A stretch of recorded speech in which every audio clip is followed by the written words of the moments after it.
Hai sahabat, senang Anda sudah menonton video-video saya yang saya tayangkan lewat channel YouTube saya.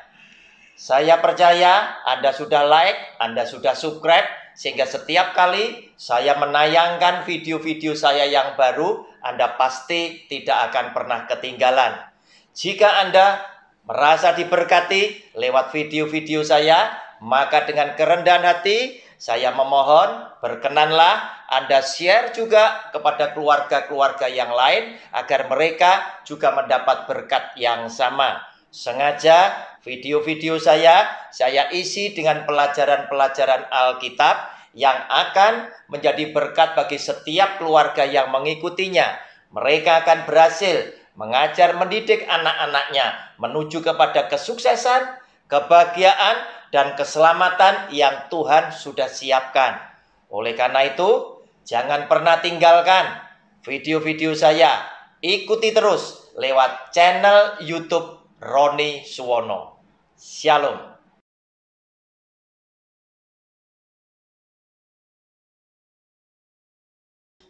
Shalom. Jumpa kembali dengan channel pribadi saya lewat program Sabar Selidiki Alkitab bersama Roni Suwono. Bapak Ibu persiapkan alat tulisnya, demikian juga dengan Alkitab Anda. Kita memasuki pelajaran Alkitab berseri dengan judul yang baru. Judul besarnya adalah Andakah Murid Kristus Itu? Kita mencermati dengan judul kecilnya, yaitu Gaya Hidup Yesus Kristus. Di mana di dalam judul kecil yang pertama ini kita akan melihat gaya hidup Tuhan Yesus itu tadi dengan mencermati beberapa titik yang saya anggap penting untuk supaya titik-titik itu menjadi pusat perhatian Anda dan saya yang ingin menjadi seorang murid untuk bisa meneladani apa yang dilakukan oleh Kristus semasa dia tinggal di tengah-tengah para rasulnya. Saudara, kita lihat lebih dulu, yaitu gaya hidup yang diperankan oleh Tuhan Yesus lewat kedatangannya dia pertama kali dalam peristiwa Natal.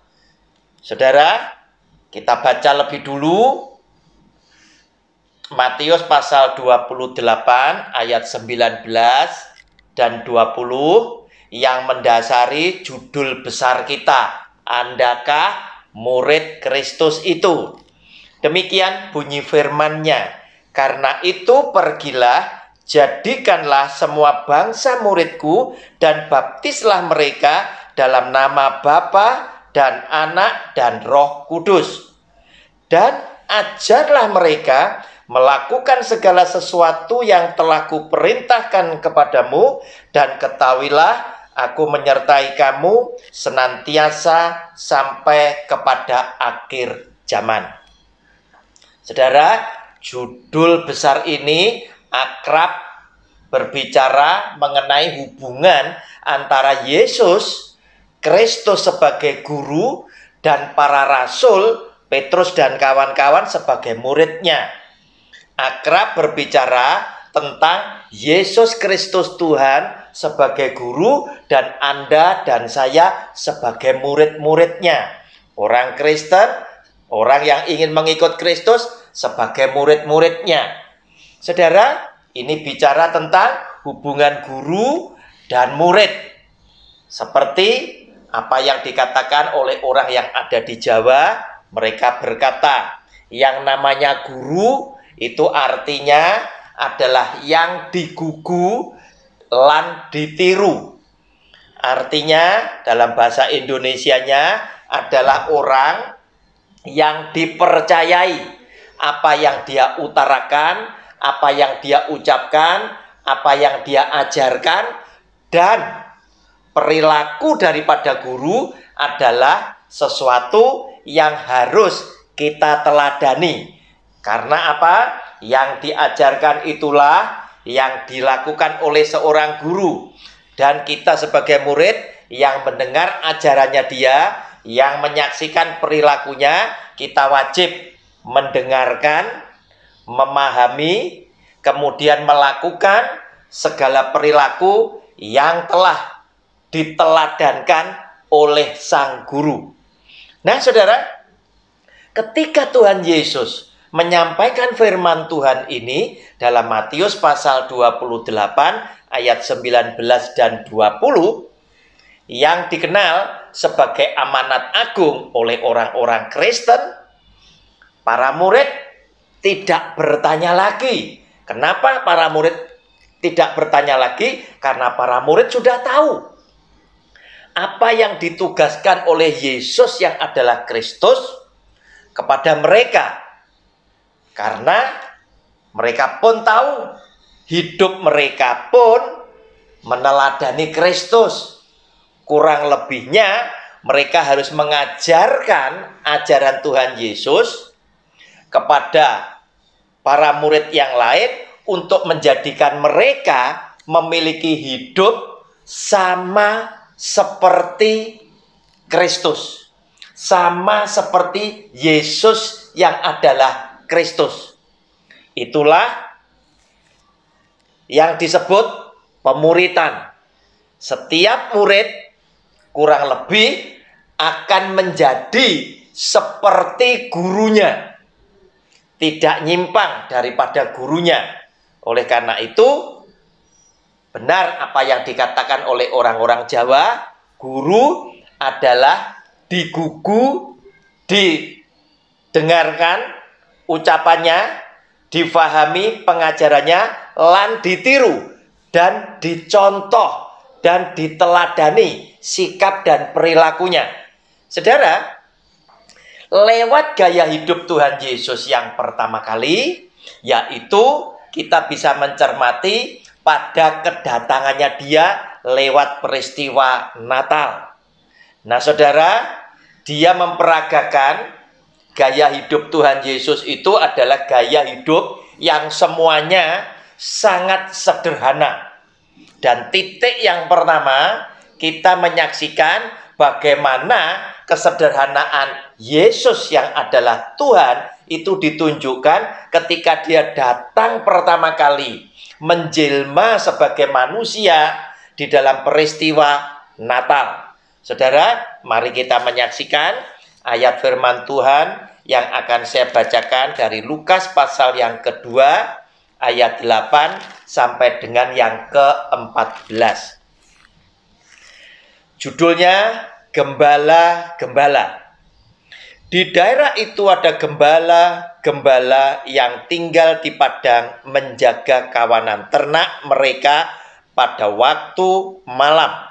Tiba-tiba berdirilah seorang malaikat Tuhan di dekat mereka dan kemuliaan Tuhan bersinar meliputi mereka dan mereka sangat ketakutan. Lalu kata malaikat itu kepada mereka, "Jangan takut, sebab sesungguhnya aku memberitakan kepadamu kesukaan besar untuk seluruh bangsa. Hari ini telah lahir bagimu juru selamat, yaitu Kristus Tuhan di kota Daud. Dan inilah tandanya bagimu, kamu akan menjumpai seorang bayi dibungkus dengan lampin dan terbaring di dalam palungan." Dan tiba-tiba tampaklah bersama-sama dengan malaikat itu sejumlah besar bala tentara sorga yang memuji Allah, katanya, "Kemuliaan bagi Allah di tempat yang maha tinggi dan damai sejahtera di bumi di antara manusia yang berkenan kepadanya." Saudara, lihat, yang diperagakan oleh Tuhan Yesus adalah hidup yang sangat sederhana. Titik yang pertama, kita mencermati bagaimana kesederhanaan itu ditunjukkan oleh Dia lewat kedatangannya Dia di dalam peristiwa Natal. Saudara, Dia menunjukkan kepada Anda dan saya yang harus kita teladani, kita contoh, kita tiru, yaitu hidup yang sangat sederhana. Bagaimana? Tidak sederhana, Dia adalah Tuhan yang maha mulia. Dia tinggal di surga yang maha mulia. tetapi dia berkenan menjelma sebagai manusia, menjelma sebagai sama seperti umat ciptaannya, yaitu manusia, dan dia tinggal di tengah-tengah manusia. Dia turun ke bumi, dia menjadi sama seperti umat ciptaannya, yaitu yang adalah manusia. Dan kedatangannya dia lewat peristiwa Natal bukanlah di tempat yang mewah, bukanlah di tempat yang sangat megah, sebagaimana yang sering ditunjukkan oleh manusia-manusia di muka bumi ini. Jika dia memiliki status yang demikian terhormat, dia memiliki status sosial yang demikian tinggi, harta dan kekayaannya, maka apapun yang akan dia lakukan selalu dikelilingi dengan disambut dengan segala sesuatu yang mewah dan yang megah. Tetapi Yesus yang adalah Kristus, yang adalah Tuhan, justru dia tidak memberikan teladan yang seperti ini. Oleh karena dia ingin mengajarkan di titik yang pertama ini kepada saudara dan saya sebagai seorang murid ini tadi, yaitu hidup harus sangat sederhana. Dan kesederhanaan itu bisa diperlihatkan oleh dia lewat peristiwa Natal. Ketika dia datang, dia bukan hadir di tempat yang mewah dan yang megah. Justru dia datang di tempat yang paling hina, yaitu sebuah kandang hewan yang kotor. Karena yang pertama, Alkitab memang menulis tidak ada tempat bagi dia. Tetapi jika kita mau telusuri lebih dalam lagi, di situ ada sebuah tanda, yaitu di dalam ayat ke-12, dan inilah tandanya bagimu, kamu akan menjumpai seorang bayi dibungkus dengan lampin dan terbaring di dalam palungan. Saudara, apa yang dimaksud dengan lampin? Kain lampin ini adalah kain perca, kain yang sobekan kecil-kecil yang kemudian dijahit dengan sobekan yang lain menjadi sebuah lembar kain yang lebar. Artinya bukan kain yang bagus, tetapi dari sobekan kain yang satu dengan kain yang satu dan lain sebagainya disambung-sambung. Dengan arti kata lain, bisa dikatakan ini adalah dari kain yang tersisa, kain yang harusnya dibuang, atau orang Jawa bilang ini gombal, begitu loh.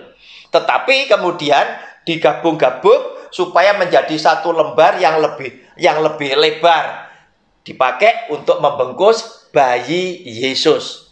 Saudara lihat lagi, kemudian terbaring di dalam palungan. Nah saudara, palungan adalah tempat makan hewan. Berarti Yesus yang adalah Kristus sengaja dia hadir di tempat yang kotor, tempat yang hina, di mana kandang hewan ini tadi adalah kandang yang tempat yang paling akrab bagi para gembala, orang-orang yang pada waktu itu memiliki kasta, tingkat yang paling rendah, yang paling hina. Itulah tempat yang dipilih oleh dia.